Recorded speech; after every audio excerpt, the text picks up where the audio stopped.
Understanding the substantial difference between a $1 and $500 for a Caridina shrimp.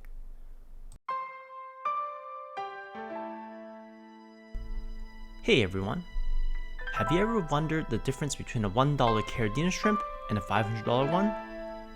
In my personal opinion, the answer is quite simple. Despite the vast price difference, the level of care required for both is essentially the same. Except for newly created lines, it all boils down to acquiring high quality shrimp and maintaining stable water parameters within the recommended range.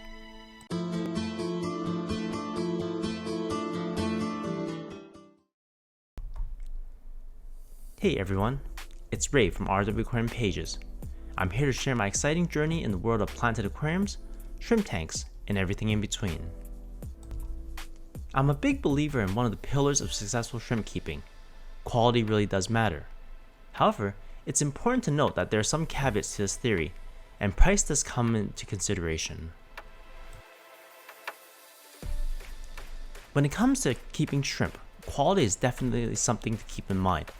However, don't let it stress you out, and if it doesn't fit within your budget or price range. We all have different financial situations, and that's totally okay. At the end of the day, we're all here to enjoy the hobby. In this video, we'll be talking about the Caridina shrimp and even throw in some tidbits about the neocaridina shrimp. So let's dive in. Did you know that some shrimp lines have become more stable over time? Take the panda black King Kong shrimp, for instance. Back in the day, they were both pricey and prone to dying easily. But now, if you source them from a reputable seller and maintain the right water parameters, they can be really tough little guys. This is why it's so important to keep your water stable if you want shrimp to thrive. So most beginners and cherry shrimp fans like to use tap water, right? It's all good as long as there's no copper, chlorine, or chloramine lurking around. Cherry shrimp are pretty versatile and can handle a wide range of water parameters, whether you go for the soft and a pH of 6.5 or hard water and a pH of 8.3. Personally, I keep them both ways, and they just keep on breeding like rabbits. Gotta love them. Caridina shrimp are like water divas who demand soft water and a lower pH, which is not a quality of most tap water sources. But in my neck of the woods, which is Greater Vancouver, we've hit the jackpot.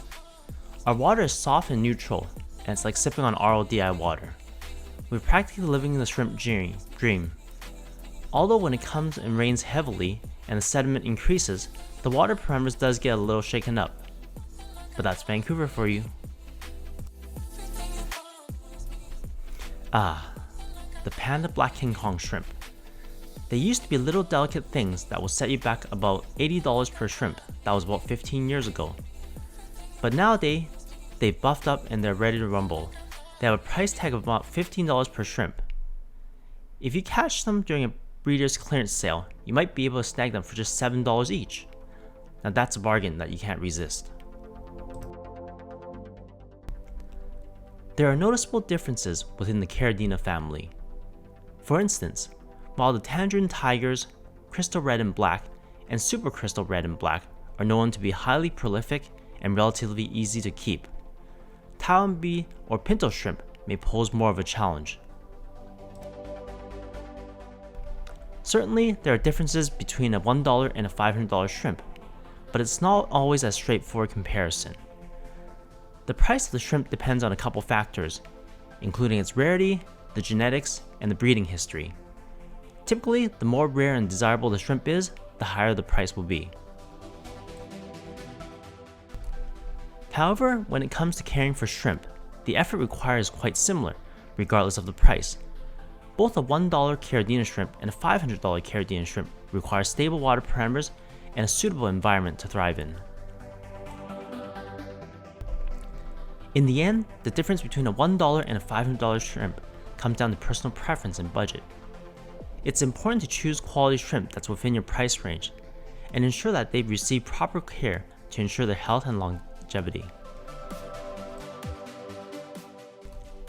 If you're new to the world of shrimp keeping, it might be wise to start off with a more affordable option. That way you can learn the ropes without breaking the bank. When it comes to figuring out the worth of a shrimp, it's important to consider its lineage and breeding purity. Has it been mixed with other patterns? And how many of its baby looks like its parents? Usually Taiwan and German Caridina shrimp are better quality than those from Thailand or Indonesia. The same goes for neocaridina shrimp.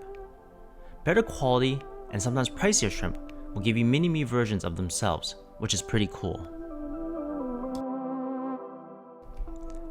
One of the things that makes a shrimp worth its weight in gold is its unique patterns. You want the colors to be crisp and not bleeding altogether?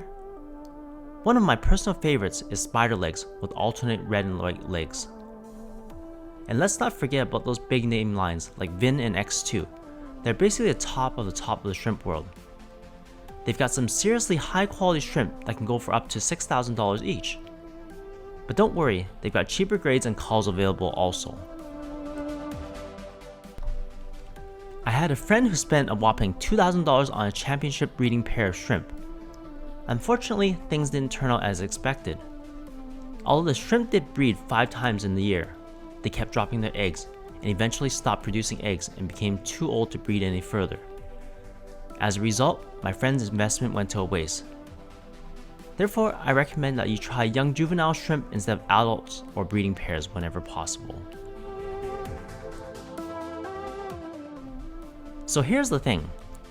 Some people say that super expensive shrimp like the boa are actually weaker. It's because they've been bred so much and the line hasn't been stabilized yet. But I've got to say, I've got some really nice boa shrimp myself and they're doing just fine. Don't let anybody tell you that you can't have awesome pricey shrimp if you want them. The key is to start with a reputable source and maintain stable water parameters within the appropriate range. With time, you can achieve success. In my experience, most of the shrimp that comes from quality sources begin breeding within 2 to 4 weeks of being in my tank. To ensure successful shrimp keeping, focus on maintaining clean water and providing a nutritious diet and practicing patience. So what's the most you've paid for a single Caridina shrimp? I'm curious to know. Did they breed for you? And how are the babies? Did they breed semi-true or did you have to call a lot? Was there any difference between high-end and low-end shrimp? I take pleasure in sharing my experiences, both successful and otherwise, with everyone. Through my videos, I document my journey in cultivating thriving planted shrimp tanks. I extend my heartfelt wishes to all aquarium enthusiasts for a successful journey in their aquatic pursuits. Stay tuned for more informative videos. Thanks for watching and patience in listening to my rambles. Have an awesome day. Thanks for watching.